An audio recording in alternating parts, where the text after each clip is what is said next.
Voilà, bonjour, bonsoir à tous les amis d'Anglo-Congo. Nous profitons pour vous présenter nos vœux le meilleur.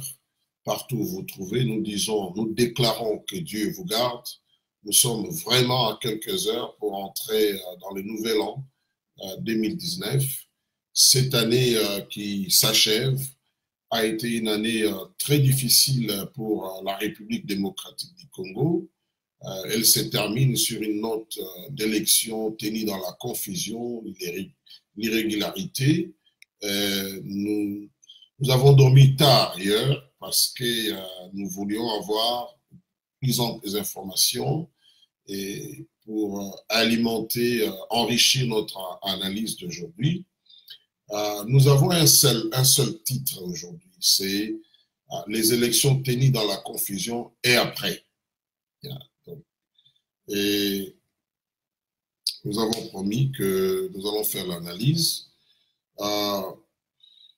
D'entrée de jeu, j'aimerais dire que je ne suis pas venu ici pour donner les tendances, parce que c'est un sujet à controverse et il y a eu la confusion, mais j'aimerais prendre un peu de hauteur pour voir les choses par rapport aux forces qui agissent à l'extérieur, et constater ces chaos ou cette confusion d'élections et voir quel est le scénario possible, quelle était la stratégie du pouvoir, quelle était la stratégie de Lamuka, quelle était la stratégie des Cash et qu'est-ce qui pourrait en résulter.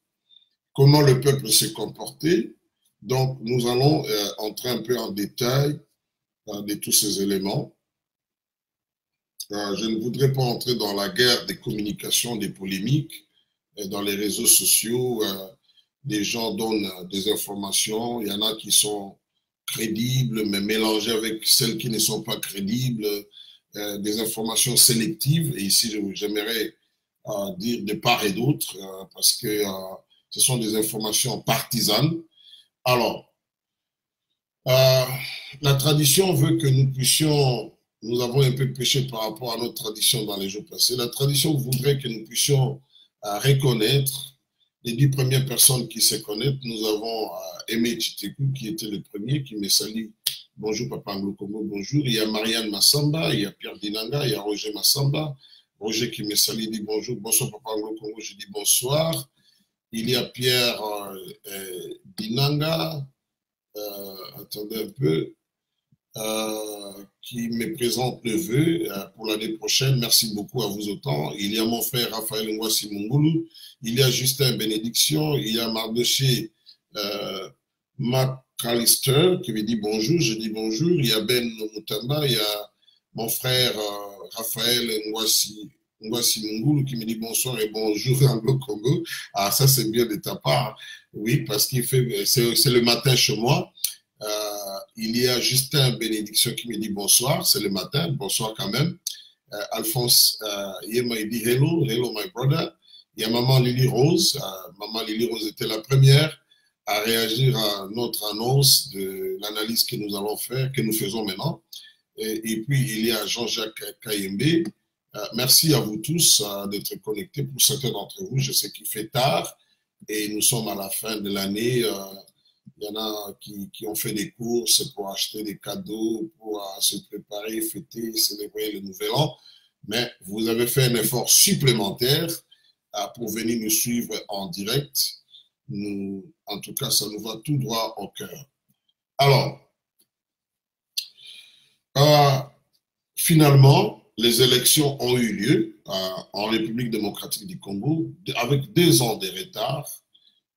Quand nous regardons en arrière, tout prouve que ce qui est arrivé n'est pas vraiment ce que Kabila aurait voulu que ça arrive, parce que Kabila et son camp cherchaient à tout prix comment faire que Kabila puisse se représenter pour une 3e fois.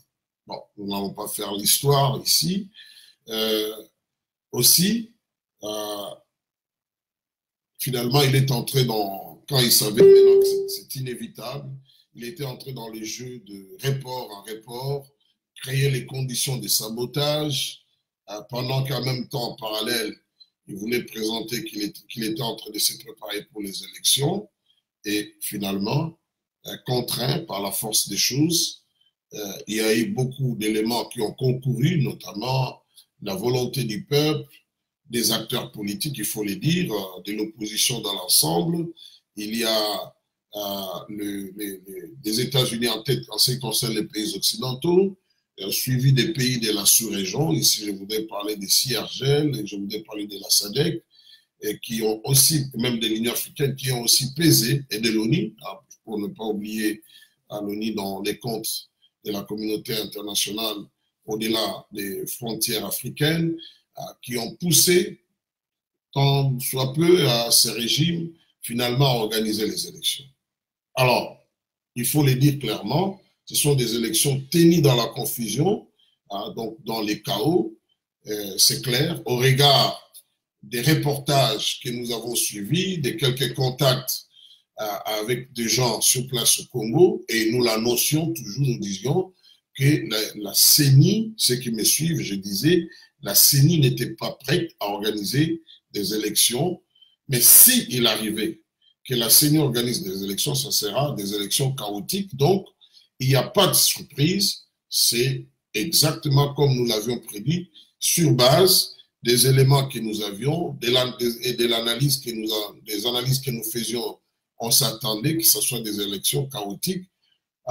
Pourquoi? Parce que le pouvoir avait joué le jeu de manœuvres dilatoires, de retarder les choses, mais d'une autre part, il y avait une forte pression, surtout vers la fin des Américains, qui ont poussé Kabila à organiser les élections. J'en vais pour preuve la dame ici, Stéphanie Walter. Elle a écrit un article où elle dit, elle donne une information que non, normalement les élections devraient se tenir, on devrait avoir un report d'un mois ou même plus, mais les Américains n'ont pas voulu que l'on termine cette année sans les élections. Alors Kinshasa a trouvé un argument pour sauver la face, c'était, et ça ici je suis en train de me référer à la représentante permanente des Nations Unies au Congo, Madame Leila Zebouri, qui a dit non, dans les coulisses, quand les uns et les autres le voyaient, les gens du pouvoir ont dit non, voilà, de la CENI particulièrement, il fallait plus de temps pour la CENI, mais et que cela n'était pas possible pour qu'on fasse les élections au-delà de 2018, donc, parce que ce n'est pas prévu dans l'accord qui a été signé à la CENCO. Et vous vous souviendrez, les derniers conseils de sécurité, réunion des conseils de sécurité consacrés à la RDC, on avait évoqué cet accord. C'est vrai qu'il y a eu des ratés dans cet accord, je dirais un peu de dérapage, mais l'accord de Saint-Sylvestre est resté, j'allais dire, le document qui a plus ou moins guidé ces processus électoraux. Même si il y a eu des ratés par-ci par-là, mais c'est les cadres des références pour tous les États, parce que après la signature de cet accord, les conseils de sécurité l'avaient endossé et l'Assemblée générale des Nations Unies l'avait aussi endossé. Donc, quel que soit ce qui était arrivé, des déviations, mais l'accord était le roadmap, donc le plan de navigation pour qu'on en arrive à ces élections. Maintenant, les chaos ici, c'est le fait de l'influence du pouvoir de Kinshasa, l'influence qu'il a sur la CENI. Alors, on a ces chaos. Ces chaos, c'est une stratégie. Donc là, je commence par la stratégie du pouvoir. C'est une stratégie. Je l'ai dit plusieurs fois, qu'un des scénarios qu'il fallait envisager, c'était ce que moi j'appelle les scénarios à la kenyane. C'est-à-dire, on vous organise des élections, et ça, je tiens ça de quelqu'un vraiment très branché au plus haut niveau du cercle du pouvoir de Kinshasa. J'avais pensé, il y avait un ami qui, lui, est bien branché, un lobbyiste aux États-Unis, qui avait parlé de la même chose, mais j'avais aussi le même écho du côté des gens du pouvoir que les scénarios probables, ça allait être des élections chaotiques qui vont amener à la contestation. Et cette contestation, on va dire, bon, il faut aller à la Cour constitutionnelle.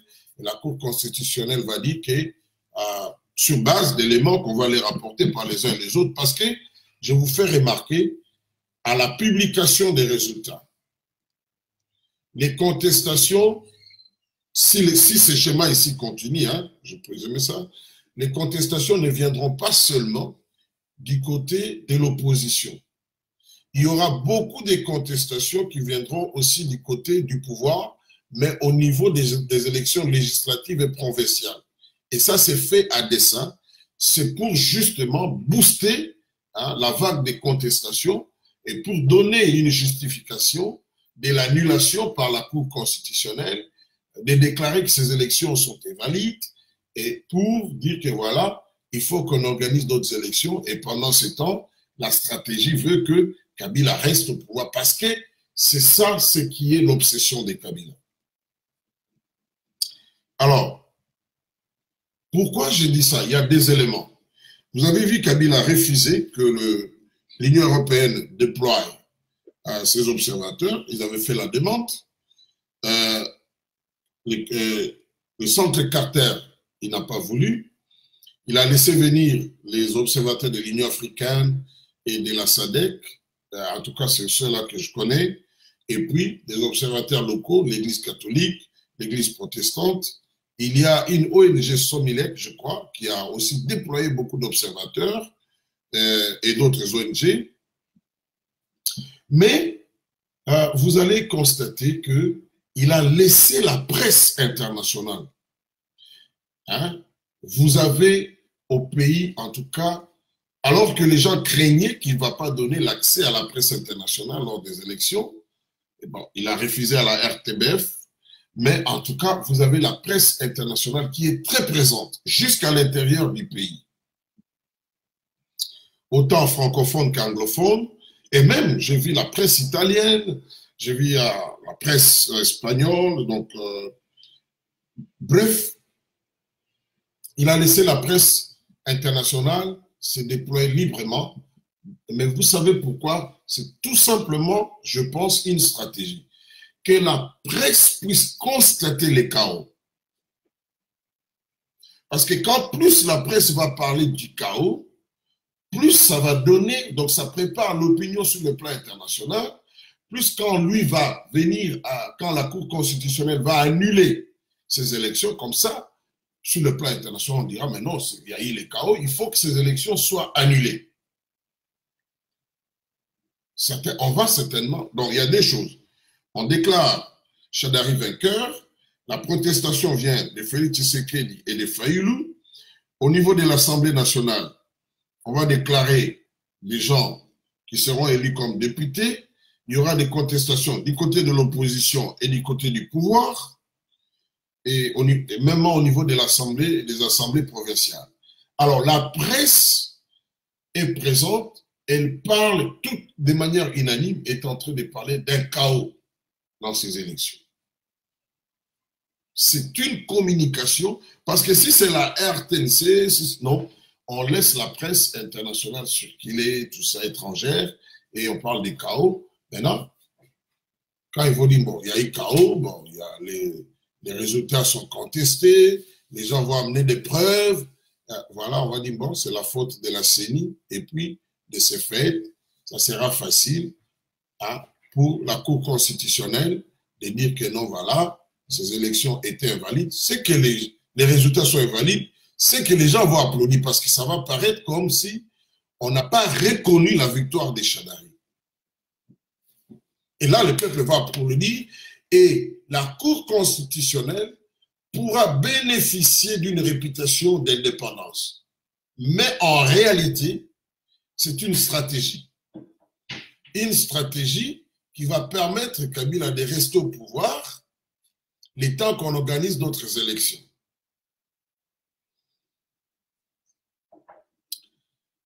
Ça, c'est le premier scénario donc, qui découle de la stratégie du pouvoir. Maintenant, venons-en plutôt au cash.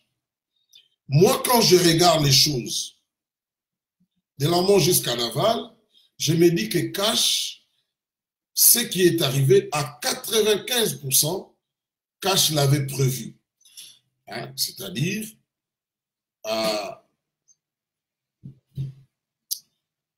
le pouvoir cherchait à tout prix à ne pas organiser les élections. Mais Cash l'avait compris, dit, même si ce sont des élections chaotiques, allons jusqu'au bout pour qu'il y ait la contestation, parce que tout le monde s'est préparé à la contestation. À la différence de Lamouka qui, avant, voulait une contestation avant, en renonçant, c'est-à-dire plutôt en dénonçant la machine à voter. Ça, c'était la stratégie de Lamouka. Mais Cash avait dit, bon, nous, c'est de faire constater à la fin que, voilà, les gens veulent les élections, mais le pouvoir ne voulait pas d'élections, parce qu'il disait que le pouvoir ne veut pas organiser des élections. Et en plus, il disait qu'ils ne sont pas prêts, avec même avec les machines à voter.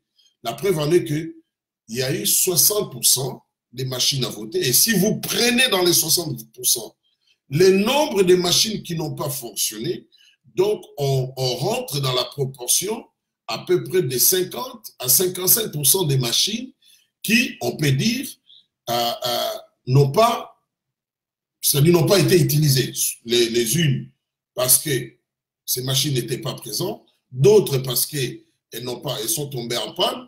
Les techniciens qu'on a déployés partout,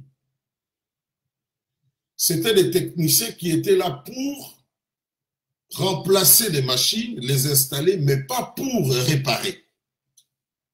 Parce qu'on n'avait pas formé les techniciens pour les réparer. Donc, on peut dire quelque part, en tout cas, la stratégie des Cash a marché à 85% ou à 90%. Maintenant, les risques, c'est quoi? Là où il y a eu un peu de, j'allais dire, je l'avais dit une fois dans une analyse, que la façon de contourner cette machine, c'était de déployer les témoins, mais j'avais dit que les comportements de la police et de l'armée pourra faire que, quelque part, la stratégie des Cash puisse souffrir. Et c'est ce qui est arrivé, c'est-à-dire que, bon, pas seulement Cash, tous les témoins, y compris de Lamouka, n'ont pas eu, au regard de ce que nous avons comme rapport de la CENCO et même de la presse internationale, beaucoup de témoins ont été empêchés d'avoir accès dans le bureau de vote. Quelques-uns ont été permis, mais beaucoup en tout cas, quand on regarde, et j'avais pour preuve le bureau de compilation des Cash, Faïlou était là-bas, qui est le directeur de campagne de M. Félix Tshisekedi, il l'a dit, qu'on a empêché beaucoup de témoins. Et cela était prévisible, même quand Lamouka et Cash ont refusé de signer le code de bonne conduite qui leur était proposé par la SADC. Hein? Ce n'est pas la SADC qui a rédigé ça, c'est venu de la CENI, mais la SADC a fait la médiation pour qu'ils tombent d'accord, et la CENI n'a pas accepté certains amendements de Lamouka, tout comme des Cash. Déjà là, à ce niveau-là, on pouvait se dire que l'armée ou la police, ils vont jouer un rôle contre les témoins de Lamouka et des Cash. Alors, maintenant, du côté de Lamouka, parce que j'ai déjà abordé ça, et aussi, ils voulaient la contestation avant. Mais finalement, ils se sont avisés pour finalement suivre la position, même s'ils ne le disent pas, des Cash. Parce que Fayoulou a voté en appuyant sur la machine à voter. Et quoi? Ils avaient dit qu'ils ne voteraient pas. Non. En fait, la stratégie des Cash, c'était quoi? Nous allons plutôt de Lamouka. Ils vont aux élections, mais ils dénoncent. OK?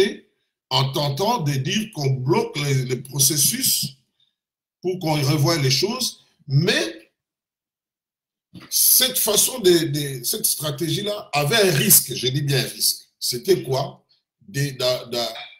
D'aboutir à une transition avant même que l'on arrive aux élections. Parce que maintenant là, il n'y a plus un procès d'intention. Maintenant, il y a preuve que Kabila ne voulait pas organiser les élections. J'ai suivi, à l'exception de son interview en Swahili, que je n'ai pas encore vue, mais j'ai suivi toutes ces interviews avec la presse anglophone. On lui pose constamment une question. On lui dit toujours que vous avez fait plus de 2 ans au-delà de votre mandat et tout le monde dit que vous ne voulez pas organiser ces élections. Même s'il donne des raisons, mais c'est clair que pour Kabila, il ne fallait pas organiser des élections dont lui n'est pas candidat. Alors, il y avait risque, je disais avec la Mouka, dans cette stratégie, je dis bien risque, de ne pas que le pouvoir trouve un moyen pour dire, mais non, nous sommes en train la CENI est en train de faire pour qu'il y ait élection, mais vous dites que les élections seront chaotiques. Bon, au regard de ce que nous voyons aujourd'hui, nous pouvons aussi dire que la Mouka avait raison parce que les élections sont effectivement chaotiques, mais Cash s'était préparé par rapport à ces chaos plus ou moins. La Mouka dénonçait plutôt les chaos en avance. Alors, maintenant, qu'est-ce qui va arriver? Parce que c'est ça la question, hein, comme on dit en anglais, what next? Il y a eu chaos. La CENCO a dénoncé les dysfonctionnements. Chacun trouve ses termes. Il y en a qui parlent d'irrégularité, d'autres parlent de confusion. Moi, j'ai pris le terme confusion. D'abord, nous avons affaire à une CENI qui ne joue pas de la confiance tant de la Mouka et des Cash et de la population.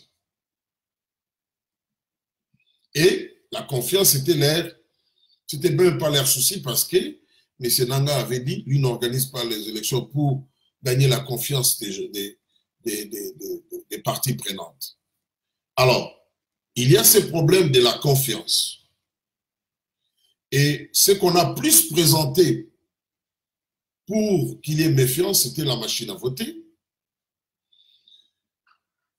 Quand nous regardons, nous pouvons dire, bon, cette machine, le problème majeur qu'il a posé, c'est surtout le fait qu'il est tombé en panne, sans oublier les bureaux qui ont ouvert en retard, tout ça. Mais la fraude elle-même, jusqu'à ce point ici, c'était beaucoup plus des gens qui avaient des bulletins, des gens qui avaient des machines à voter, des bureaux fictifs. C'est vrai que cette fraude va s'amplifier avec les résultats, les transferts électroniques des résultats et les fichiers électoraux qui contiennent des électeurs fictifs. Mais à ce stade, sur le terrain, nous pouvons dire que les choses qui ont fait qu'il y ait le chaos, c'est le rôle joué par les forces de l'ordre, c'est la violence, parce qu'il y a eu des morts à Walungu, il y a eu la violence aussi au Kasaï, et puis dans le Nord Kivu. Dans le Nord Kivu, ce n'est pas le fait du pouvoir. Il y a même un journaliste qui attribue ça à l'opposition. Et là, on peut facilement dire des Maïmaï qui sont à la solde de Moussa, donc Nyamouissi. Et parce que, bon, il faut le dire, c'est clair, ils avaient joué un rôle aussi contre Cash à Beni. Et c'est comme ça que Cash ne s'était pas rendu à... Je reprends le propos des accusations des gens de Cash contre ces jeunes-là. C'est comme ça que Cash ne s'était pas rendu à Butembo. Bon, maintenant, qu'est-ce qui va arriver après? Parce que c'est ça la question principale, comme je l'ai dit. La situation politique au Congo, malheureusement, elle est tributaire aussi de forces extérieures. La réunion des CIRGL et SADC à Brazzaville, le ministre angolais qui se voulait optimiste, mais tout de suite, il avait dit, nous sommes aussi réalistes, que l'environnement dans lequel va se dérouler ces élections, c'est un défi, c'est quand même un challenge. Mais les chefs d'État se sont préparés au cas où les choses ne se passaient pas bien. Mais il n'a pas dit exactement quelle est leur formule. Ça, c'est au niveau régional. Maintenant, au niveau, en dehors de l'Afrique, vous avez Didier Reynders, qui lui aussi a reconnu que bon, il y a le chaos, et lui a reconnu ça d'ailleurs en pleine, juste quand on venait d'ouvrir le bureau des votes, mais il dit qu'il revient au peuple. Donc le peuple, c'est le peuple, les résultats doivent correspondre à la volonté du peuple. Je suis en train de les paraphraser. J'ai pris finalement, j'ai cherché au niveau des États-Unis, vous savez, les gens sont en congé, donc ce sont beaucoup de sénateurs, des congressmen, des ministres sont en congé. En plus, il y a les shutdowns d'une partie de l'administration aux États-Unis, parce qu'il y a eu un désaccord entre les deux chambres et la Maison-Blanche sur l'affaire des murs que l'on construit le long de la frontière avec le Mexique. Alors, c'est en fait qui dirait, donc, une partie de l'administration ne travaille pas. Hein? Donc, c'est comme si c'était une grève, mais ici, ce n'est pas une grève, c'est le gouvernement qui décide. Parce qu'il n'y a pas eu, ils ne se sont pas entendus. Certainement, vous avez suivi la vive discussion qui était devant la presse entre Nancy Pelosi, qui est le Speaker, donc la présidente de l'Assemblée nationale des États-Unis, et le président du Sénat américain contre Donald Trump, qui avait à ses côtés son vice-président. Alors finalement, ce que Donald Trump avait annoncé, c'est arrivé. Alors il y a eu shutdown. Alors, ce qui fait que, au niveau des États-Unis, nous n'avons pas beaucoup de réactions. Maintenant, j'ai oublié l'élément de la pluie aussi, là, qui a aussi un peu contribué, mais la détermination du peuple était, en tout cas, évidente, que le peuple voulait aller aux élections, et elle a payé le prix pour aller voter, pour attendre. Alors, je prends, c'est l'unique réaction que nous avons, c'est du sénateur Cory Booker, sénateur américain. Il dit ceci, il dit, bon, c'est un sénateur qui aussi s'intéresse beaucoup au problème de la RDC, de l'Afrique et de la RDC particulièrement. Beaucoup de lettres que vous voyez qu'on a adressées, soit à Donald Trump ou bien à Kabila, lui aussi co-signé ces lettres. Alors, il dit ceci, il dit, les informations selon lesquelles des millions de personnes pourraient ne pas voter aux élections au Congo sont extrêmement préoccupantes. Le gouvernement n'a pas réussi à enrayer la violence et ne s'est pas préparé de manière adéquate pour les élections. Je soutiens une législation, donc ici il faut comprendre une loi qui appelle à des sanctions contre ceux qui sapent les élections.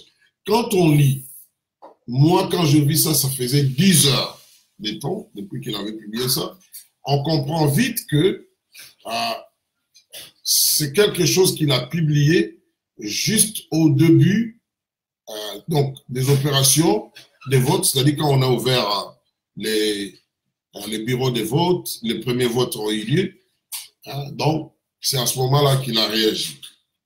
Alors, bon, ici, c'est un sénateur qui parle, mais quand il propose une législation, une loi, pour que l'on sanctionne ceux qui ont sapé les élections, il propose ça, c'est-à-dire il va d'abord proposer ça à ses collègues, ensuite, si ça passe au niveau de la chambre, disons de ce qu'on appelle la House of Representatives, qui est la chambre basse, ensuite ça va revenir dans leur chambre, dans le Sénat, et puis on amène ça au niveau de la Maison Blanche, et c'est là-bas que l'on décide.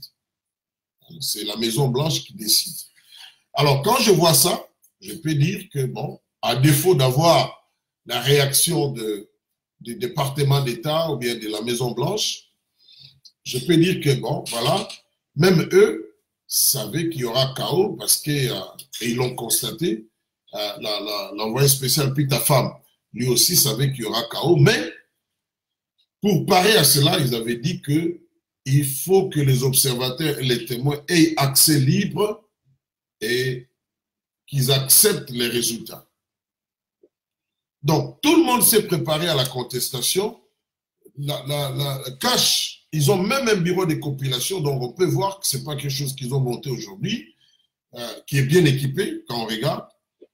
Donc, la contestation, tout le monde s'y était préparé.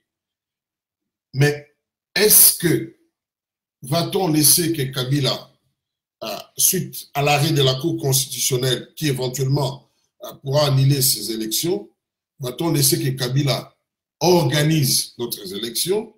Parce qu'on le veut pas même quand on parle de la CENI, mais c'est le pouvoir qui donne des moyens financiers et d'autres moyens tels que de moyens logistiques. Est-ce qu'on va laisser Kabila organiser les élections pour qu'on ait de bonnes élections? J'en doute fort. Même si normalement ça devrait être le cas. Pourquoi je doute? Parce que lui-même, il est le problème. Et là, je doute fort qu'on va lui laisser d'organiser les élections. Maintenant, qu'est-ce qui pourrait arriver? Les scénarios possibles, soit on va déclarer un vainqueur qui sera parmi les trois, Shadari, Fayulu, Félix Tshisekedi, mais je vais beaucoup plus pour l'un des opposants que Shadari. Ça pourrait arriver que Shadari soit proclamé vainqueur et qu'on lui flanque un premier ministre, mais je vais plus pour un président qui est issu entre Félix Tshisekedi et Fayulu. Mais Shadari, ça pourrait plaider dans le sens que il connaît les rouages de l'État, l'État congolais actuel, même si l'État est défaillant, mais et lui-même, il est sous sanction, il connaît les rouages. Au nom d'une certaine stabilité, pour qu'il n'y ait pas de flottement, Shadari pourrait être maintenu. Mais aussi, les dangers, c'est que ça peut donner l'image à l'opinion congolaise que l'on a cautionné la tricherie. Donc, Shadari souffrira de déficit de légitimité aux yeux des Congolais qui sont allés voter en masse. C'est qu'il va entamer son leadership. L'autre scénario, c'est-à-dire que, comme je l'ai dit, un des opposants. Alors, quand je dis un des opposants, c'est-à-dire on va les contraindre à travailler ensemble pour que le gouvernement qui sera là soit beaucoup plus représentatif, c'est-à-dire qu'il ait une base légitime. Bon, ici, tout dépendra parce qu'on n'a pas de résultats fiables et complets à ce moment. J'ai pu reconnaître qu'il y a certains PV qui sont en train de passer, qui ont le semblant d'être authentiques, mais personne ne peut nous dire qu'on a tous les PV. Donc, vous n'avez qu'à suivre Vital Kamerhe. Quand il parle, à partir de leur centre de compilation, il dit beaucoup de témoins ont été chassés.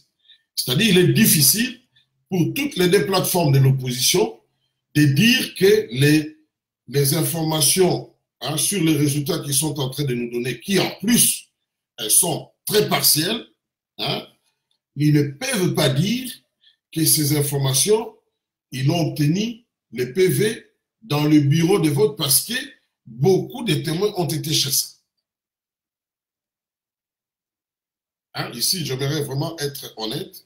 Mais un élément dont on va beaucoup tenir compte pour départager entre les deux candidats de l'opposition, pour savoir qui sera président, qui sera premier ministre, ça pourrait être le nombre de bulletins, plutôt des procès-verbaux qu'ils auront à leur disposition, des procès-verbaux authentiques, et aussi, l'on pourra tenir compte des images pendant la campagne, mais aussi des sondages. Quand je parle des sondages, dans leur globalité.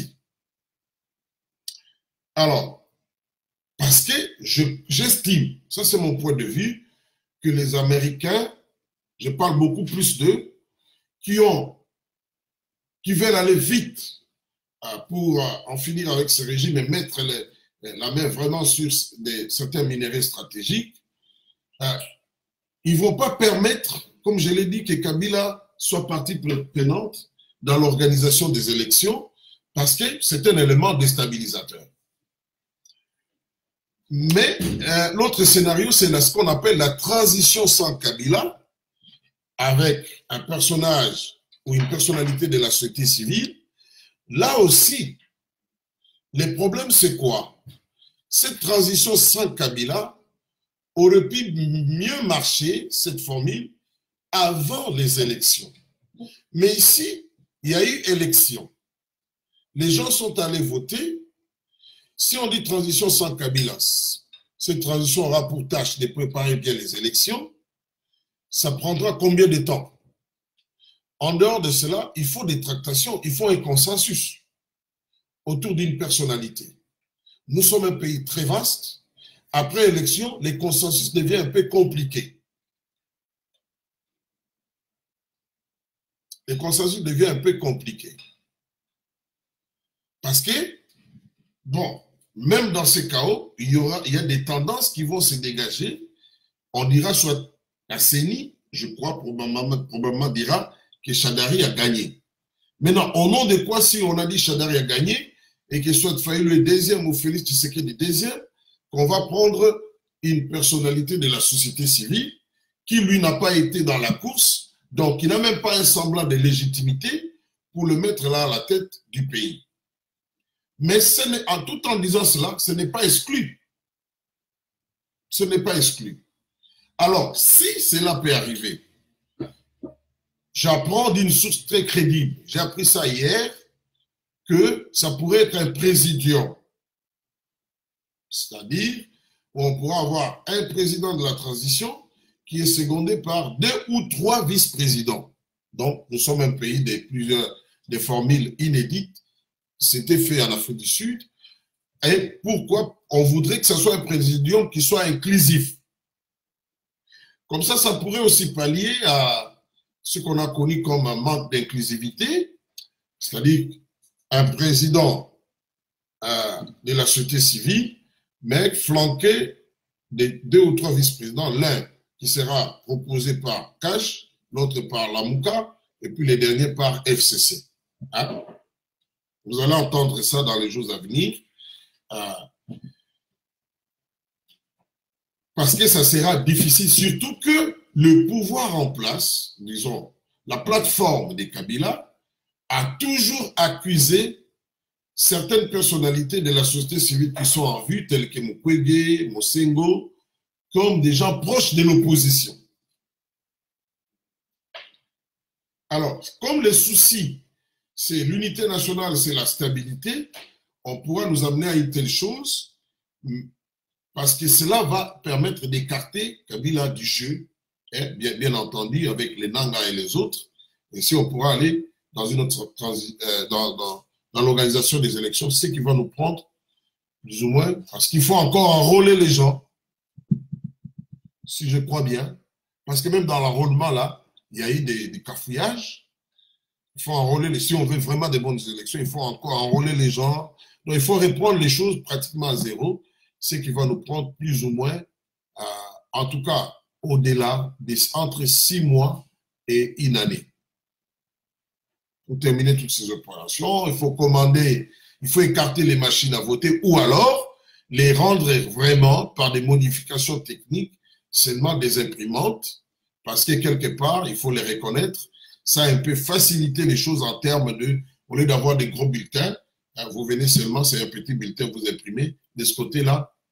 Et puis, en termes de durée après expérience, beaucoup de gens ont dit que la durée était acceptable. Bon, mais au-delà, il faut former, il faut vulgariser ça pour que les gens à l'intérieur du pays puissent s'habituer. Donc, voilà les dilemmes dans lesquels nous nous trouvons, mais pour conclure, je crois que, en tout cas, à moins que je me trompe, des scénarios vont prévaloir. On mettait Chadari, et quand je commence par là, je ne dis pas que c'est les plus probables, et on fait un gouvernement d'union nationale où les gens de Lamouka et les gens de Cache seront dedans. Alors, la chose qu'on peut répondre, ce sont les élections législatives. Hein. Si on fait une telle chose, on peut dire, bon, les élections législatives, bon. Bon. Mais entre-temps, ils vont diriger avec quelle majorité? C'est ce qui est un peu compliqué. Ou bien alors, on maintient la majorité qui sera là, mais à la tête de l'exécutif, on aura des gens que l'on va présenter comme ça, suite à un consensus. Ou alors, carrément, on se débarrasse de Kabila et de son dauphin et on cherche un vainqueur du côté de Lamouka et des Caches. Voilà. Donc, je crois que nous allons aboutir à l'un des scénarios. Bon, le plus mauvais, le plus pire, c'est la guerre civile. Hein. C'est ce que, bon. Parce qu'on a vu, il y a des rapports des groupes armés qui sont allés obliger les électeurs à voter pour tel candidat. Et donc, on peut arriver à une guerre civile, mais les élections se sont déroulées dans la paix, hein, d'une manière générale, hein, à l'exception des victimes qu'on a vues, qu'on a eues à Walungu et dans d'autres coins. Alors, je vais prendre des questions et des réponses, des commentaires. Je m'excuse. Toute question qui va aller dans le sens que je dise qui est vainqueur, en tout cas, je serai très réservé. J'aimerais rester vraiment autant que possible très honnête parce que ce sont des élections chaotiques, mais n'empêche que les gens, avec un esprit partisan, parce qu'ils ont bâti campagne pour ça, qu'ils puissent réclamer la victoire. Hein. Voilà. Alors, des questions. Toponi Congo dit Papa Anglo Congo, penses-tu vraiment que Kabila va laisser Nanga proclamer quelqu'un d'autre que Chadari?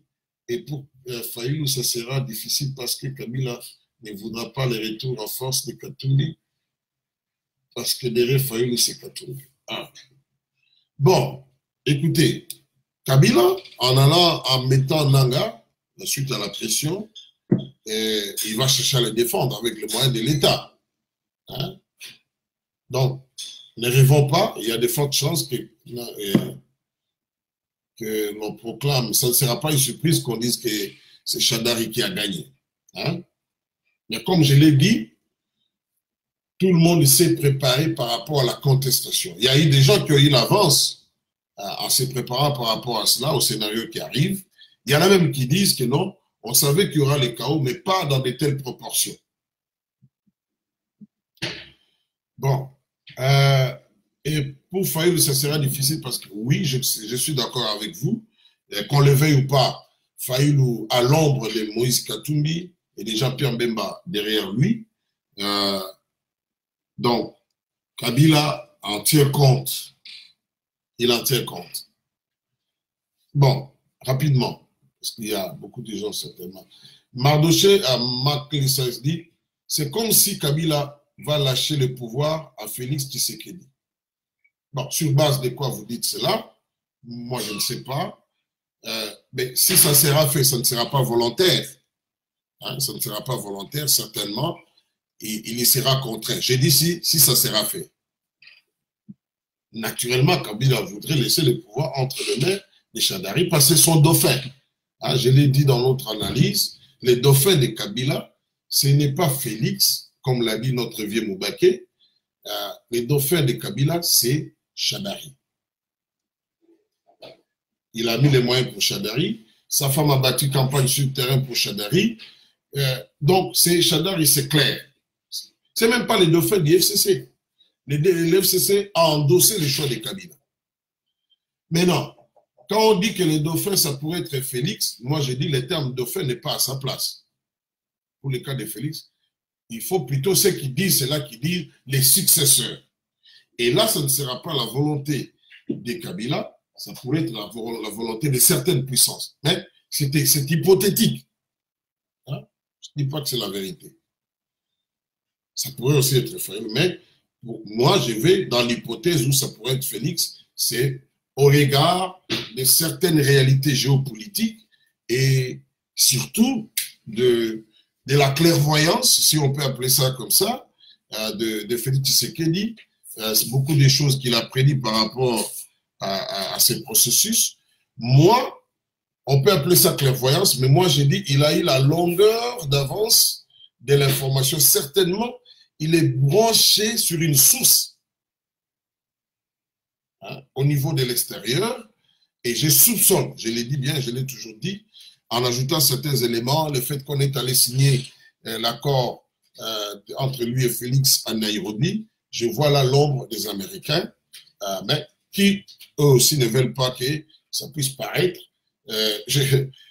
Écoutez, je vois des sondages, j'ai dit à un ami, mais vous oubliez que parmi les choses que la CIA a fait à travers le monde, la CIA n'a jamais voulu être surpris par les résultats des élections. Jamais.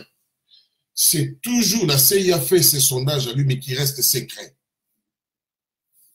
La CIA a un sondage sur la RDC concernant les élections. Et puis, ce n'est pas à ce stade qu'ils vont se choisir, à la fin qu'ils vont chercher à savoir qui sera candidat. Non, qui sera plutôt leur poulain. Mais ils ne diront jamais ça ouvertement. Tout ça, je ne suis pas dans les secrets de la CIA, mais des sources sûres, la CIA avait fait un sondage en RDC.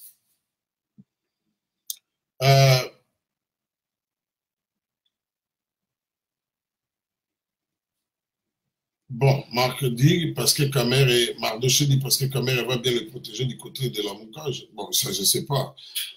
Patrick, moi, avec un tel chaos, c'est aussi difficile de proclamer sans pour autant s'en tirer des ennuis de la part des Congolais et de la communauté, une partie de la communauté internationale. N'oublions pas la Chine et la Russie et d'autres pays qui sont là, chercheront à dire non, il faut se contenter de ce que la CENI a dit. S'ils ont des contestations, ils n'ont qu'à aller à la Cour constitutionnelle. À Toponi Congo, qu'on se le dise aussi, Lamouka n'a pas formé et déployé des témoins sur toute l'étendue de la République. Donc, il sera difficile pour Fayulu de défendre sa victoire pour manque de PV. Et Lamouka, c'est comme si n'a vraiment pas préparé les élections, mais plutôt un boycott pour les dialogues et partage des pouvoirs.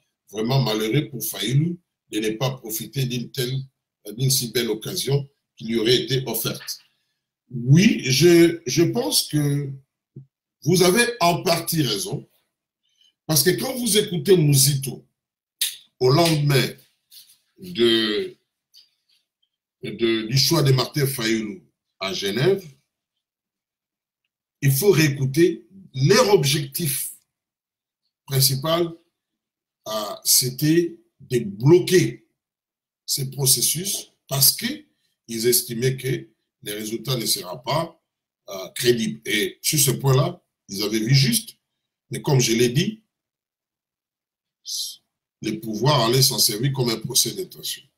Mais ce n'était pas aussi la tendance de la communauté internationale. La communauté internationale tenait absolument qu'il y ait élection. Particulièrement les Américains. Parce qu'il avait dit que cette fois-ci, il n'y a pas d'excuses. Alors, finalement, ils se sont ralliés. Mais ils l'ont fait un peu en retard et ils n'ont pas eu le temps matériel nécessaire de former les témoins et les déployer partout. Même si les témoins de l'UDPS reste à savoir s'ils ont déployé partout, mais en tout cas, ils s'étaient beaucoup mieux préparés que la Mouka.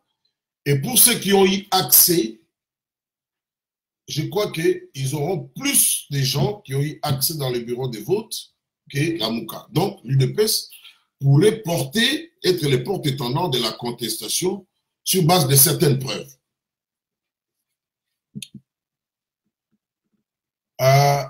Maintenant, il y a eu autre chose que vous avez dit, c'est quoi? Oui, bon, Fayulu a raté l'occasion qui lui était offerte. Oui, bon, entre-temps, soyons réalistes, Fayulu n'était pas d'abord le candidat de Lamuka. Il l'est devenu après. Fayulu était le candidat de l'ECD et de la dynamique de l'opposition. Et la dynamique de l'opposition dans sa stratégie n'avait pas, en tout cas, je ne sais pas, peut-être en secret, donné la position par rapport à les machines à voter. C'est plutôt, Fayulu a porté les chapeaux de Lamuka. Hein? Donc, ils n'ont pas eu assez de temps. Et malheureusement aussi, le peu de temps qu'ils ont eu, ils ont eu un discours, et c'est là où je dis, là où il y a eu des engouements, s'il avait un discours démobilisé pour aller voter, ça pouvait beaucoup mieux marcher pour eux. Mais malheureusement, il a eu un discours en peu de temps contradictoire, il faut le dire.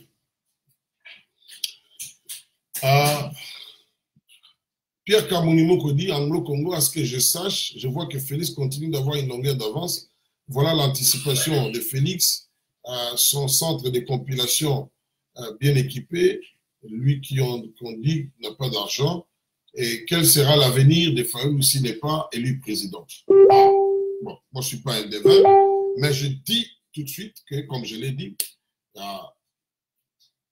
Félix élu d'EPS et Cash aujourd'hui, il s'était préparé par rapport au chaos, à l'échec, même si ça dépasse les proportions prévues.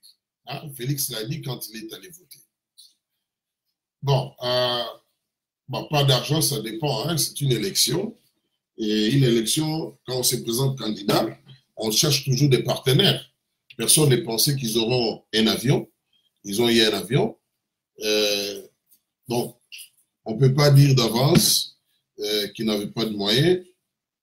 Oui, pas de moyens, mais l'IDPS a une certaine réputation. Et voilà. Donc, ils pouvaient jouer cette réputation étant les candidats de l'IDPS, obtenir certains moyens. Apparemment, il a obtenu certains moyens, même s'il n'a pas obtenu tous les moyens.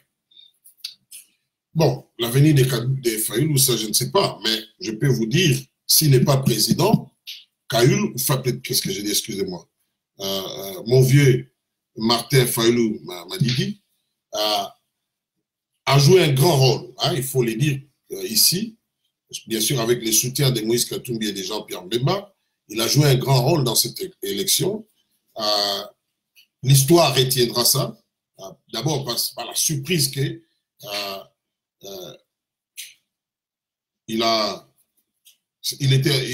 était outsider, son parti était avec un poids insignifiant, lui-même n'était pas assez connu dans le pays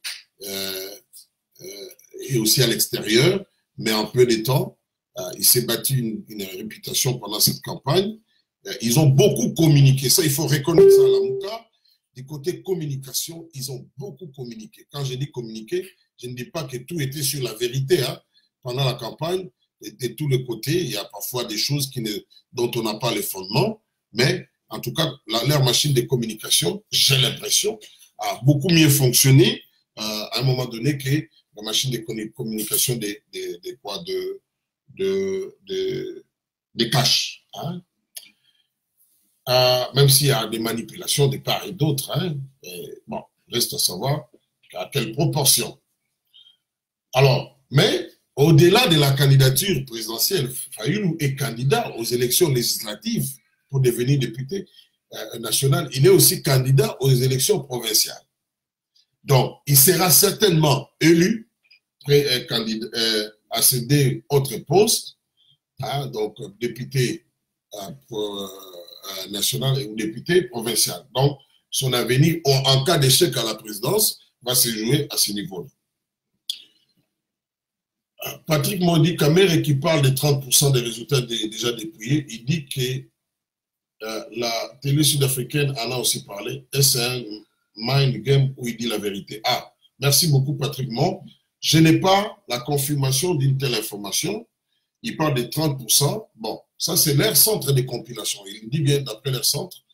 J'ai appris cette histoire de la télévision sud-africaine, mais je ne dis pas que c'est faux, je ne dis pas que c'est vrai, mais moi, personnellement, je n'ai pas encore vu ça. Il est fort possible que c'est là, il y a eu quelque chose dans ce sens-là, parce qu'il y a beaucoup de Congolais en Afrique du Sud. Va-t-il prendre les risques de dire une telle chose sans qu'il y ait quelque chose d'un fondement à cela? Donc, jusqu'à ce que moi-même, je pourrais être en mesure de donner un témoignage fiable sur base de ce que je verrai ou entendrai, là, je pourrais être en mesure de dire que non, voilà, ce qu'il a dit, c'est vrai. Alors, Rodrigo Darius Augustus, Rodrigo Darius Augustus Plicento, voilà. Concernant les CEI, beaucoup de députés sous les labels d'ensemble risquent de perdre leur siège parce qu'ensemble n'est pas reconnu au niveau du ministère de l'Intérieur. Très, très important ce que vous dites là, Rodrigo. Les gens n'ont pas beaucoup prêté attention à cela. Très, très important. Mardoché Macalister, il dit, quand je regarde le PV des élections législatives publiées par Christelle Vwanga, on voit que les MLC et l'INC n'auront pas beaucoup de députés à l'Assemblée nationale. Oui, vous pouvez, sur base d'un bureau de vote, hein, je pense que vous parlez de Christelle, moi, enfin, j'ai vu c'est sur son bureau de vote où elle a eu beaucoup de voix, mais c'est tellement partiel, même 30%, je crois, les dépouillements, bon. Pourquoi on s'est donné jusqu'au 6 janvier? Bon, je me dis, si on jusqu'au 6 janvier, eh ben, nous pouvons que être à 16 heures ici à un dépouillement. Si c'est 30%, ça serait une grande performance, mais ça peut être vraiment en dessous des 30%, je crois que c'est peut-être 10 ou 20%. Voilà. Patrick Moussel, il dit, j'ai un tweet de Martin Fayulu demandant à ses électeurs de voter pour Félix, et c'est vrai. Non, c'est pas vrai. Et même, j'ai vu un tweet de Mouvement Dynamique Bemba. Je dénonce ce genre de choses. Je dénonce ce que vous dites là, ce que les gens qui font des faux tweets, ce n'est pas Fayulu. Je dénonce aussi ce que fait les gens de Mouvement Dynamique Bemba. Ils ont pris un tweet, un fake tweet de Félix. Ils ont mis comme quoi Félix a félicité Fayulu. C'est pas vrai. Il y a eu tentative de rapprochement.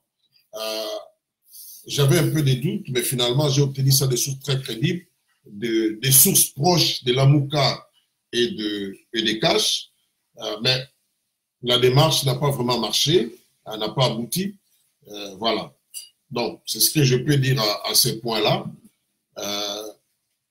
Mais alors, faites très attention, il y a beaucoup de fausses informations sur les réseaux sociaux. C'est pour cela que je me suis interdit, même certains Congolais intellectuels qui ont une certaine notoriété, ils se permettent de dire n'importe quoi, tout ça, et c'est très dangereux. C'est très dangereux parce que ça risque de diviser les gens inutilement. Voilà. Alors, Roger Massa me dit, et je crains même que l'ANER, hein, les services de Kabila aussi, contribuent parce que dans ces histoires, il y a beaucoup d'informations que l'ANER injecte, que les gens récupèrent et balancent. Parce qu'ils savent qu'au finish, ça va beaucoup diviser les gens de l'opposition des deux côtés.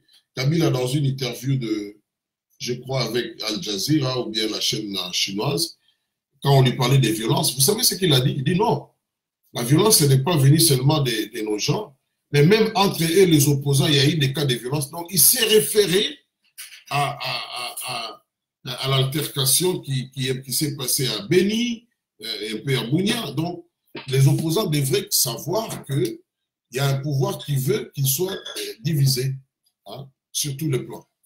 Donc, c'est faux. John Kaloubi dit, quelle était l'idée derrière cette bonne conduite, ce code de bonne conduite, tu veux dire, de la SADC?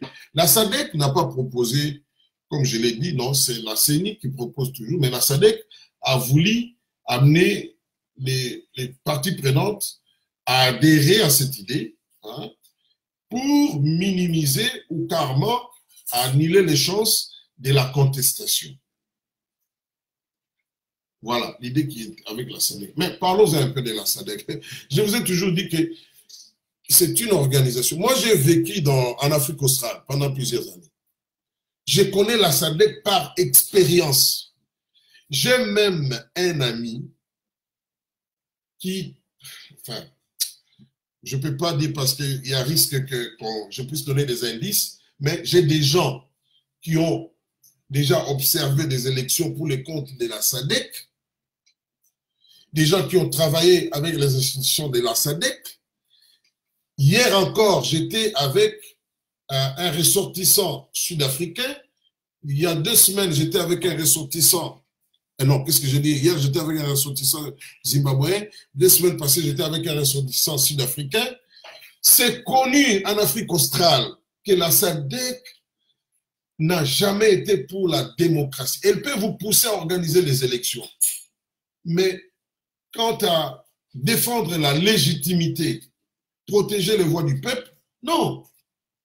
C'est notre syndicat des dictateurs. Et regardez ce qui s'est passé au Zimbabwe. D'ailleurs, les Zimbabwéens avec qui je parlais hier après les cultes, parce que nous prions dans une même église, souvent nous parlons politique de tout ça, de l'Afrique du Sud, de la Zambie, de chez eux. Il m'a dit, mais vous savez, je t'avais dit, il ne faut rien attendre de la SADC au Zimbabwe. Ils étaient les premiers à reconnaître la victoire de Mnangagwa. Même quand la Cour suprême du Zimbabwe n'avait pas encore tranché, les délégations des chefs d'État et des chefs de gouvernement des pays membres de la SADC étaient déjà au Zimbabwe pour venir, ils étaient venus nombreux, pour venir pratiquement cautionner la victoire de qui. Ils ont joué un rôle récemment avec le départ de Mugabe, c'est vrai, la SADC a joué un rôle. Ils ont joué un rôle au Lesotho, mais quand vous, dans l'ensemble, et même dans cette île ici, Madagascar, c'est vrai, mais dans l'ensemble, ce n'est pas une institution là qui vient déranger ceux qui trichent. Pas du tout. Hein? L'ex-Swaziland, les élections étaient, c'était quoi? Même en Angola, disons la vérité. L'MPLA n'a pas gagné les élections dans toute la transparence. Hein?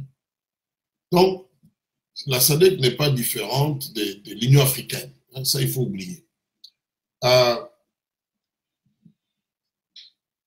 Voilà. Donc, là, il proposait, mais après, bon, comme la CENI avait donné position. Si vous constatez, du côté, je ne sais pas si c'était du côté des Chadari, il y avait l'ambassadeur de la RDC en Afrique du Sud qui était là. Hein, pendant tous ces contacts, ces messieurs connaissent la SADC très bien. Les Congolais, les gens ne le savent pas. Les Congolais vont, on les déploie aussi comme des observateurs dans les élections qui se tiennent dans les pays membres de la SADC. Beaucoup de Congolais qui y vont, c'est des gens proches du pouvoir. Donc c'est normal que ces pays-là puissent rendre l'ascenseur au pouvoir de Kinshasa. À moins que, comme mon ami les Zimbabwe m'avait dit, quand on faisait l'analyse hier, il m'a dit, à moins que les États-Unis pèsent de tout leur poids, hein, et l'Union européenne, mais surtout les États-Unis, hein, donc à ce moment-là, la SADC peut se prendre un chef d'État qui est membre de cette organisation. Et pour être franc, Kabila s'en méfie, hein, même si, mais il s'en méfie. Il n'est plus sûr de la SADC comme avant parce qu'il avait récusé l'envoyé spécial, l'ancien président namibien. Pourquoi? Parce qu'il avait peur. Il sait que là, côté là, côté voilà. Midole. Waouh. Il y a des noms ici. Hein. Je croyais qu'Anglo-Congolais les seuls à voir. Écoutez, Midole, 3 fois. Il dit, chers compatriotes, le 30 décembre est historique. Nous devons décider entre ceux qui prônent la paix, la construction, l'unité, le bien-être de toute la nation et ceux qui prêchent la violence, la haine, la division et le chaos. Dieu est toujours du bon côté. Que Dieu bénisse la RDC, Zoé Kabila. Oui, merci mon frère Midole de mettre ça. Je ne sais pas si c'est mon frère ou ma soeur. Oui, d'après ce que je vois, c'est sa frère. Écoutez, ce que Zoé dit, je l'ai vu. Et je crois qu'il est en train de s'adresser à une audience. J'étais en train de dire à quelqu'un aux États-Unis avant cette émission, j'étais en train de lui dire, les Américains ne veulent pas du chaos, mais ils veulent du changement. Parce que la personne m'avait parlé du soulèvement populaire. J'ai dit oui, mais c'est un soulèvement populaire encadré qu'ils veulent. Mais il y a trop de risques avec cela. Et Kabila, c'est ça. En 2015, si vous ne comprenez pas, il y avait cette affaire des soulèvements populaires qui avait commencé au Congo. Mais quand, je crois que c'est le pouvoir, ou bien c'est la population elle-même par ignorance, quand ils ont commencé à s'attaquer à des biens des privés, on a demandé, y compris les Américains ont demandé à Kabila de restaurer l'ordre. Restaurer l'ordre, ça veut dire les forces de l'ordre pour réprimer. Et cela avait fait de Kabila maintenant un allié. Parce que les Congo, c'est vaste, s'il y a un chaos généralisé. Même quand nous parlons de la balkanisation ne veut pas dire chaos généralisé, non. Ce qu'ils craignent, c'est le chaos généralisé, c'est-à-dire une guerre civile. Et au Congo, tous les ingrédients sont réunis. Heureusement, le peuple congolais n'est pas très violent. Il faut le mettre comme ça, il n'est pas très violent. Pas des cultures très violentes. C'est un désavantage, c'est aussi un avantage. Avec ce qui nous est arrivé, moins que ça, dans notre pays, ça serait la guerre civile, ça serait la somalisation. Alors, ils trouvent qu'il y a de la chance d'obtenir les changements petit à petit au pays, mais évidemment, ça nous coûte cher en termes de temps et de vie humaine. Mais au regard des résultats qu'ils ont obtenus, c'est-à-dire empêcher Kabila de briguer un troisième mandat, même si cela se fait avec des retards, ils se disent que bon, il y a moyen d'y arriver. Et ça, Thomas Perel l'avait dit, que non, nous pensons qu'avec ce que nous faisons, ça pourrait prendre du temps, mais on va y arriver, se débarrasser de lui sans faire la guerre. Tous ceux qui ont tenté d'aller, parce qu'il y a des Congolais qui ont fait des démarches pour aller, qu'ils soient soutenus pour qu'ils fassent la guerre, écoutez, demandez aux gens bien renseignés qui sont branchés aux États-Unis. Je ne parle pas de, non, même des lobbyistes branchés, ils vous diront, parce que l'argent ne manque pas. Quelqu'un avait même dit, nous ne manquons pas l'argent, mais qu'est-ce qui manque? En réalité, ce schéma-là n'est pas jusque-là cautionné. Et même s'il sera cautionné, on doit mesurer les risques pour voir est-ce que ça peut conduire à une guerre civile, à un désordre, à un conflit beaucoup armé qui va prendre encore plus de temps. Voilà, jusque-là, on n'a pas voulu cautionner cela. Macaire Mboule dit comment interprétez-vous le fait que Fayoulou a déclaré à Kikwit que Mouzito sera son premier ministre? Comment Moïse et Mbemba ont reçu cette annonce? Bon, je pense que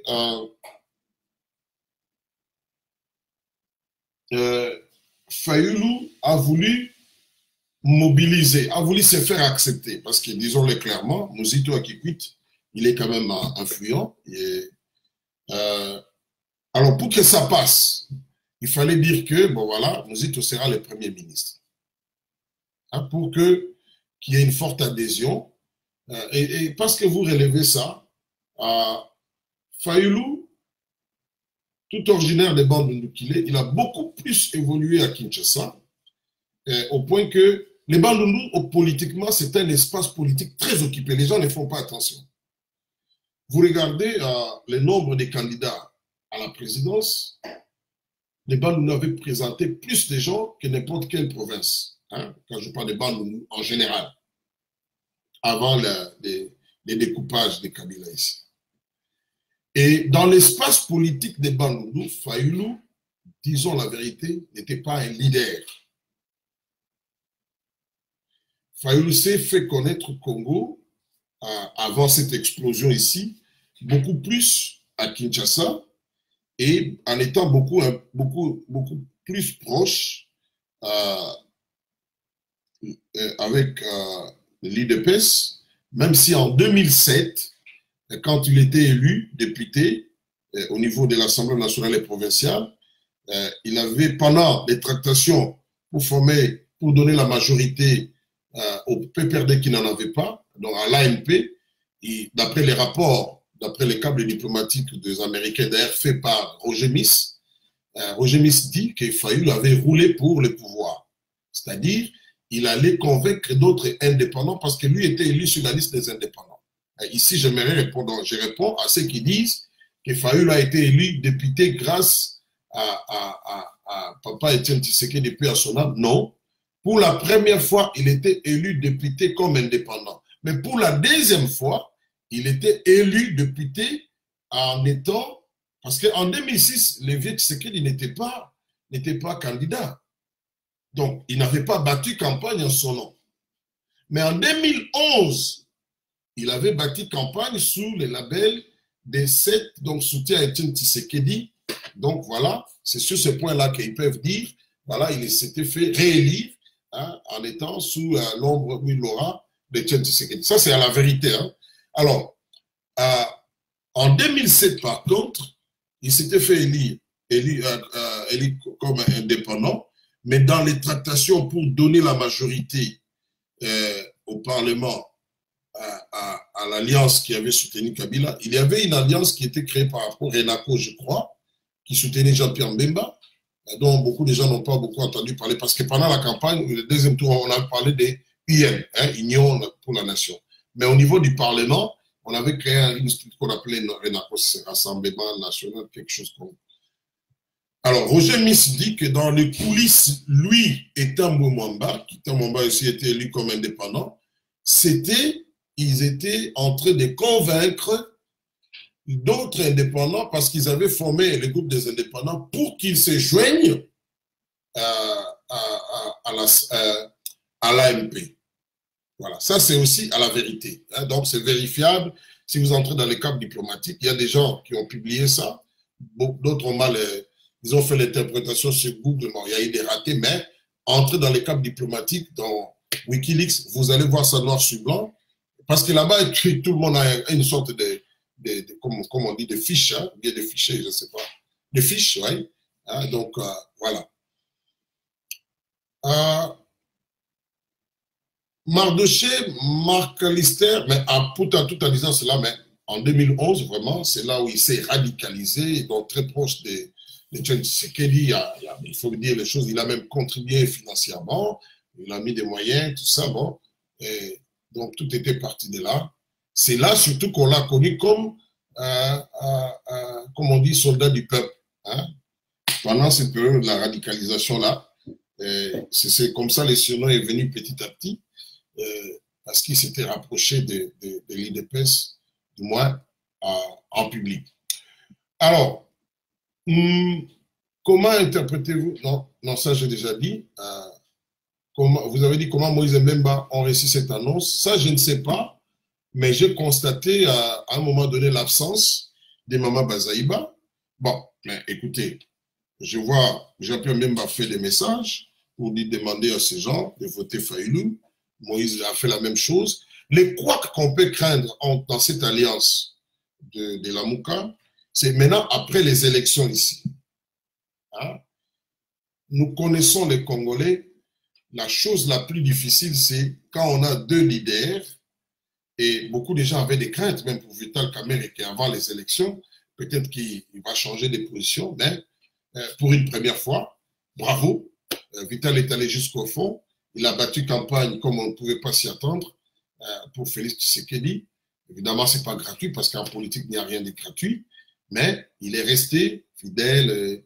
Maintenant, comme je dis, dans notre classe politique, quand vous mettez les leaders, souvent, la chose que tout le monde peut prédire facilement, c'est guerre de leadership. Et j'ai quelques indices déjà au niveau de la Mouka. Et bon, il y a eu déjà des fissures, ça il faut le dire, mais ils s'efforcent pour raison de stratégie d'être ensemble. Mais on peut voir qu'il se pose un problème de leadership au niveau de la Mouka. On ne sait pas dire exactement qui prend les décisions. Il y a beaucoup de... Même pour la ville morte, il y a eu divergence. Bon, dans un grand groupe, c'est normal. Hein? Il y en a qui ne voulaient pas, il y en a qui voulaient. Alors, même sur ce point-là, c'était une erreur stratégique, parce qu'une ville morte, ça se prépare. Hein? Ça se prépare. Les gens de l'IDPS, ils peuvent vous dire comment ça s'est fait, parce qu'ils ont une grande expérience là-dedans. Ils ont connu des succès, des échecs. Hein? Ça, les gens oublient. Parfois, il est arrivé que l'IDPS, ou bien des gens proches de l'IDPS puissent parler des villes mortes, que ça ne marche pas. Alors, et ils ont une expérience, des leçons qu'ils ont tirées, comment ça marche, comment ça ne peut pas marcher, tout ça. Voilà. Alors, qu'ils disent cela à la veille des élections, c'était une erreur stratégique qui, à mon humble avis, a laissé des traces. Hein, a laissé des traces. Surtout que c'était arrivé à la même période où Bercy et Jack ont dit qu'il avait connu une augmentation de 40%. C'était énorme. C'est impensable. C'est impensable. Non, on ne veut pas entrer dans les détails ici sur les différentes proximités, accointances des gens qui dirigent ces institutions avec Moïse Katumbi ou son entourage. Bon, mais qu'à cela ne tienne, il faut les reconnaître que Fayulu, désormais, il a une grande visibilité. Hein? Bon, Michel Kambo Abedi à Congo, ici il est 4 heures, il dit 4 heures in the morning, yeah, 4 in the morning. What I've seen in Congo yesterday was not election. If you allow me, I can call it training for future election in the country. That's your opinion. I can't object, but the fact is that people, they went to vote, but the electoral commissioners mess up everything, if you want. But after that, the country is to survive. That's why we are trying to analyze and tell people likely what is going to happen in the future. Thank you. Parce qu'il a posé, je ne sais pas s'il est, ça peut être un Congolais, mais un anglophone. Donc, il dit pour lui, ce qu'il a vu hier, ce ne sont pas des élections, c'est peut-être un entraînement pour des élections dans le futur.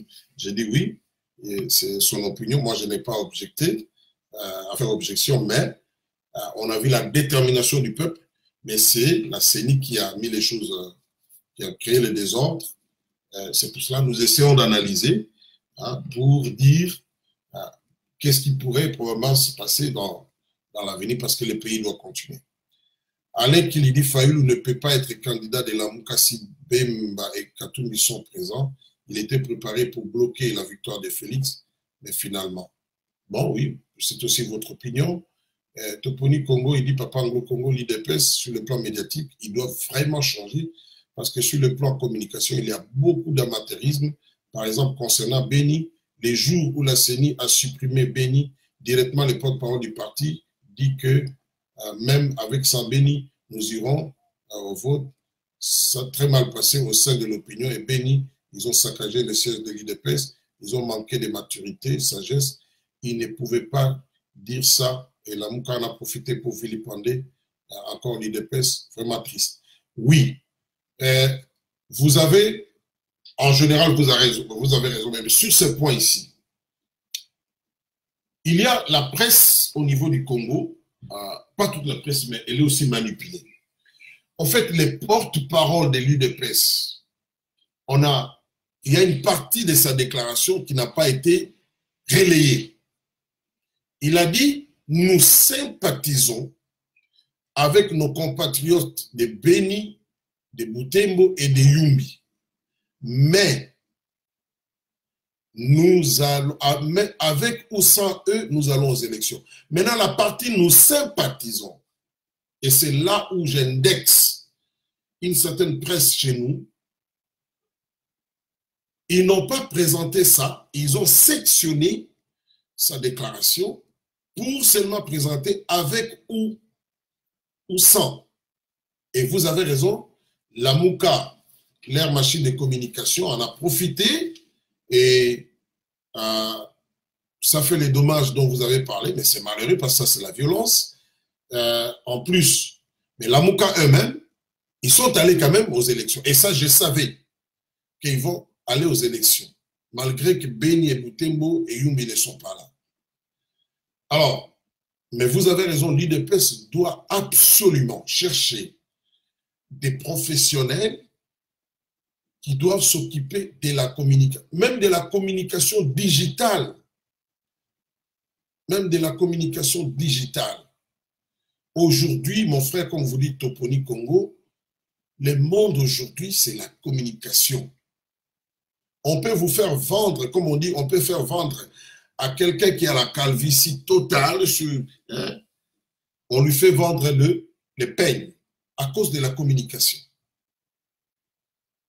Je l'avais dit une fois, l'opinion a du mal à dire qui est le porte-parole des les Lambert Mende de l'IDPS.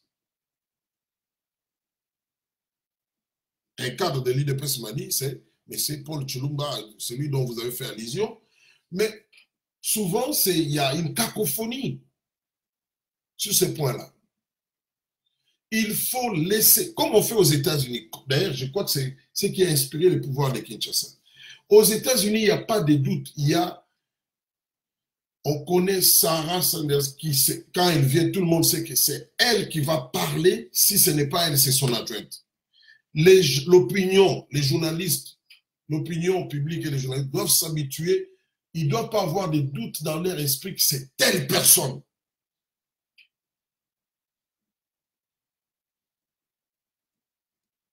Sinon, ça donne lieu à la confusion. Et comme vous dites, les gens vont en profiter. Et en plus, il faut qu'ils mettent en place un réseau en dehors des médias traditionnels, un réseau de communication digitale. Dès qu'ils lâchent une phrase, les réseaux récupèrent ça clairement et diffusent. L'Amouka le fait. L'Amouka le fait. Et l'Amouka, parce qu'aujourd'hui, vous savez, on parle beaucoup de fake news. Hein? Mais les fake news, ce n'est pas une invention des Congolais. Les fake news ont commencé aux États-Unis. Parce que ça fait partie de la stratégie, même dans les communes, dans les médias traditionnels. Ça fait partie de la stratégie fake news. Si on veut contrer une communication, on peut balancer une autre qui contredit celle-là et on répand ça partout. Donc, en fait, on pollue l'opinion et au point que quand la vérité vient, elle a du mal à prendre les dessus parce que l'opinion s'est déjà fait une idée. Et sans avoir de preuves, moi je soupçonne que la Mouka doit avoir des experts quelque part qui travaillent comme ça.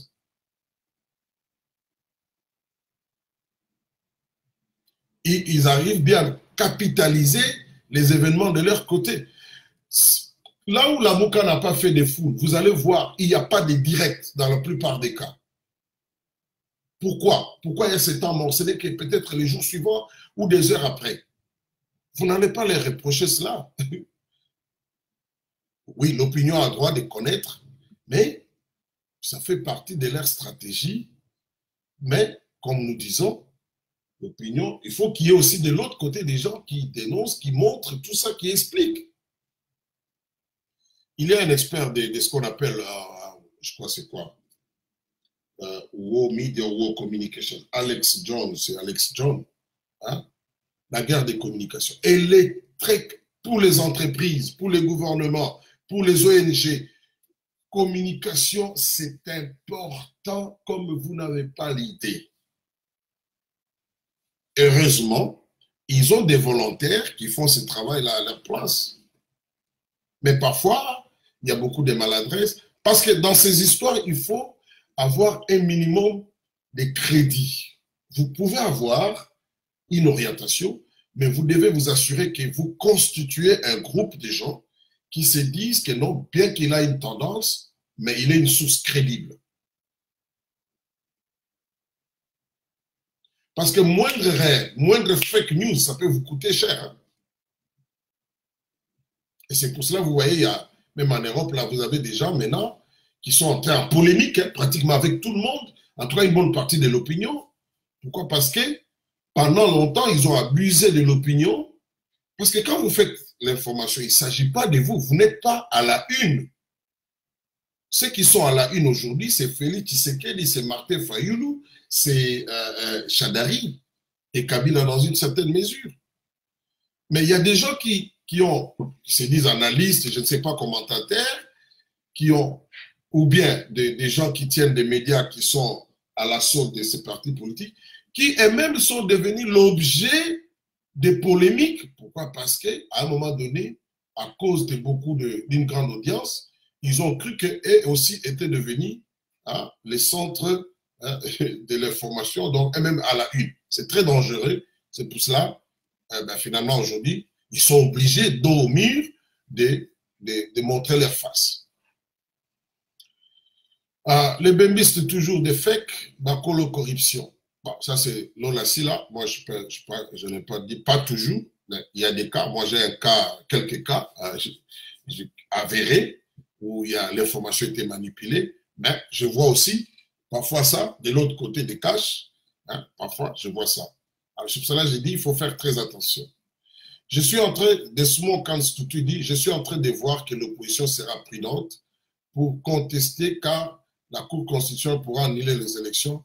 Or, la grande victoire, c'est que Kabila ne sera plus président. Avec cette posture, les sanctions peuvent viser Kabila directement et la communauté internationale peut les poursuivre.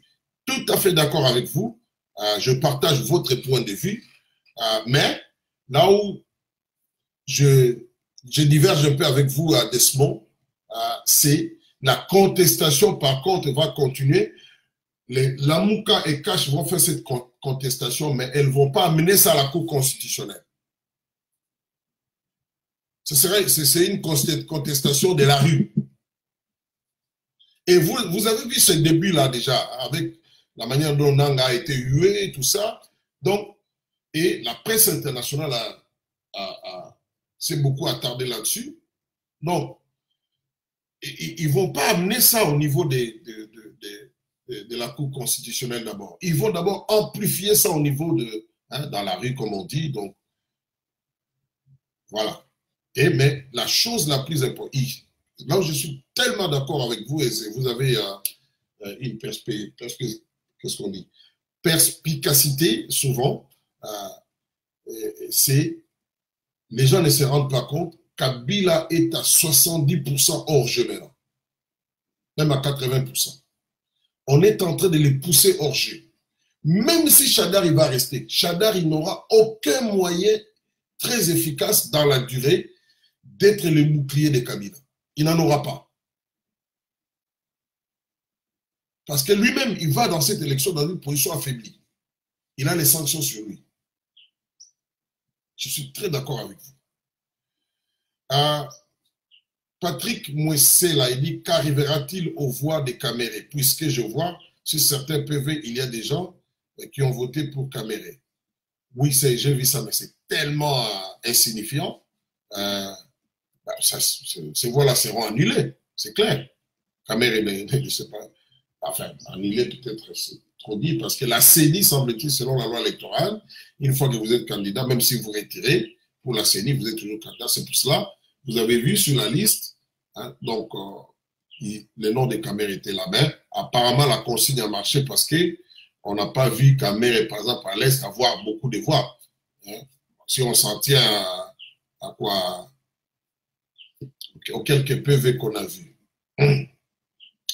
Lola Silla dit, les violences, c'est Moussa Nyamwisi. Bon, au point de vue, mais en tout cas, dans les fiefs où il est populaire, il est évident qu'il a joué un rôle, je dirais, perturbateur. Voilà. Nanga va proclamer Fachi président puisqu'il n'y a pas moyen de tricher. Ça, c'est garant, Christian les garants, je ne sais pas. Et Pierre Kamounimo dit Anglo-Congo, je viens de suivre sur France 24, les résultats seront proclamés les 6. Voilà, c'était dit comme ça, oui. Les 6, oui. Roger Massa m'a dit en concluant, Papa Anglo-Congo, l'administration Trump n'a pas encore lâché M. Joseph Kabila, il est toujours les rallier. Non, je ne dis pas ça, sinon Kabila allait changer la constitution, mais ils sont en train de les ménager, hein, quelque part. Il y a eu beaucoup de négociations en coulisses, il y a des contacts, des lobbying qui ont été faits. Par exemple, pour qu'on n'ajoute pas les sanctions, hein, c'est clair que son lobbying avait payé sur ce point-là, mais son départ, ça s'est voulu. Toponi Kongodi non, Fayoulou en 2011, il était plutôt dans la DTP dynamique. Ah, voilà, merci beaucoup. Dynamique Tshisekedi du président. Merci beaucoup à Toponi Kongo. Avec Diomi Lissanga, Bonganga, Wemba. Oui, oui, tu as raison. Desmond, quand tu dis Fayoulou était rusé, les gens vont commencer à faire attention, à faire un deal avec lui. La Mouka va s'éclater bientôt et l'on va voir l'avenir. Bon, c'est un point de vue. On appelle ça ruse, mais d'autres disent que c'est la stratégie. Tout dépend de quel côté vous êtes. Si vous parlez en tant que moraliste ou bien chrétien, vous dites ça ruse, mais en politique, il y a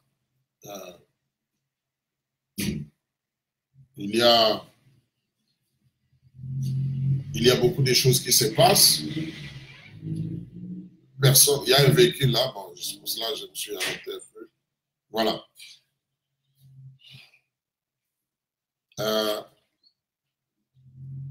Donc, on ne sait pas, mais au Congo, la politique est très dynamique, hein, je dirais même très instable. Hein. Il faut s'attendre à des retournements, tout ça. Piro Bukassa, il dit l'absence de Bazaïba et Matungulu. Bon, peut-être qu'ils sont allés battre campagne pour eux-mêmes, parce qu'ils sont députés. Après tout, vous pouvez soutenir un candidat, mais vous devez, s'il ne passe pas, vous devez aller vous retrouver au Parlement. Pour eux, c'est un problème de job, comme on dit, hein, pour beaucoup de politiciens congolais. Bon. Henri Bali dit bonjour Ango Congo, c'est juste pour savoir si vous avez la réaction des syndicats d'Okolo, car depuis que Lamouka a accepté la machine à voter, je n'ai aucun son de lui. Bon, il a réagi, il a dit que ce sont des élections chaotiques. Je n'ai plus tout ça en tête. Oui, depuis un certain temps. Bon, syndicat, il peut bien se cacher comme il veut, mais moi, j'ai des informations très sûres depuis très longtemps qu'il est très proche très proche de qui d'Olivier Kamitatou, et ce n'est pas ça date pas d'aujourd'hui. Et non seulement ça, il faut le dire ici, ce n'est pas du racisme,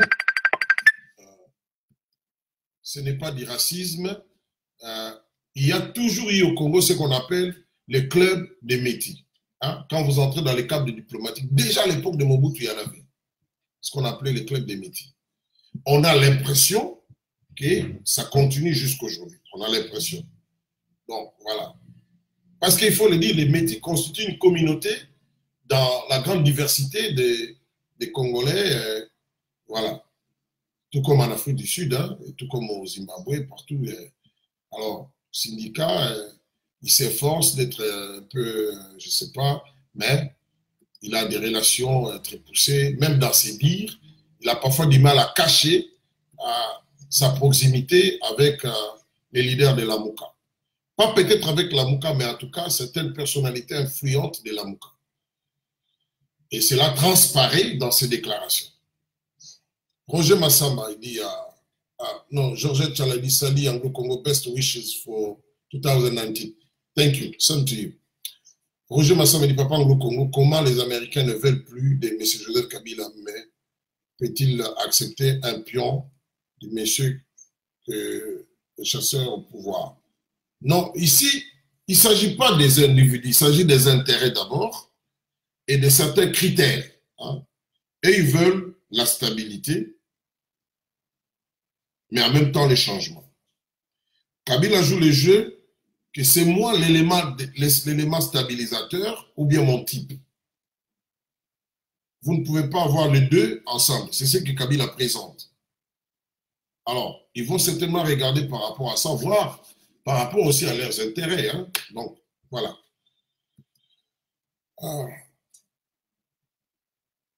C'est que Joseph Kabila ne connaîtra pas les sorts d'anciens présidents tchadiens. Ça, c'est Midole. Ah, il est très tôt de dire qu'il ne connaîtra pas. Souvent, on laisse des gens pareils pendant 5 ans, 10 ans, et puis un jour, paf, on les prend. Ou bien alors, tout dépendra de sa réserve, parce que c'est un gars qui connaît beaucoup de choses hein, sur ce qui est arrivé. Il y a beaucoup de crimes qui ont été commis au Congo, avec la complicité de ses maîtres. Alors, on va laisser généralement, écoutez, généralement, des gens pareils, soit on l'arrête, soit on l'élimine d'une autre manière pour qu'il ne parle pas. Hein. Mobutu, jusqu'aujourd'hui, beaucoup de gens estiment que c'est vrai qu'il était malade. Il y en a d'autres qui estiment que, tellement qu'il connaissait beaucoup, finalement, il avait été éliminé. Voilà. Parce qu'il avait commis l'erreur d'aller se faire soigner dans un pays occidental. Voilà. Donc, c'est ce que je peux dire pour l'instant. Alors, vous étiez nombreux à me suivre. Merci beaucoup. À partager cette analyse. Encore une fois, je vous souhaite bonne année pour l'année qui vient. Que Dieu vous garde. Souffrez que demain, c'est quand même le premier, que je sois silencieux, quel que soit ce qui va arriver. En tout cas, j'espère. Mais il arrive des fois où vous sentez que non, je dois dire quelque chose, ou soit les gens demandent, mais je crois que demain, je n'aurai rien à dire parce que on va rester en famille et puis il y a la prière, tout ça. Donc, on se verra le 2.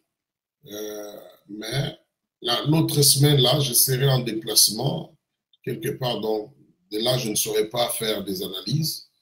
Donc, il y aura un vide de peut-être 4-5 jours, mais je pourrai toujours poster dans la mesure du possible. Voilà.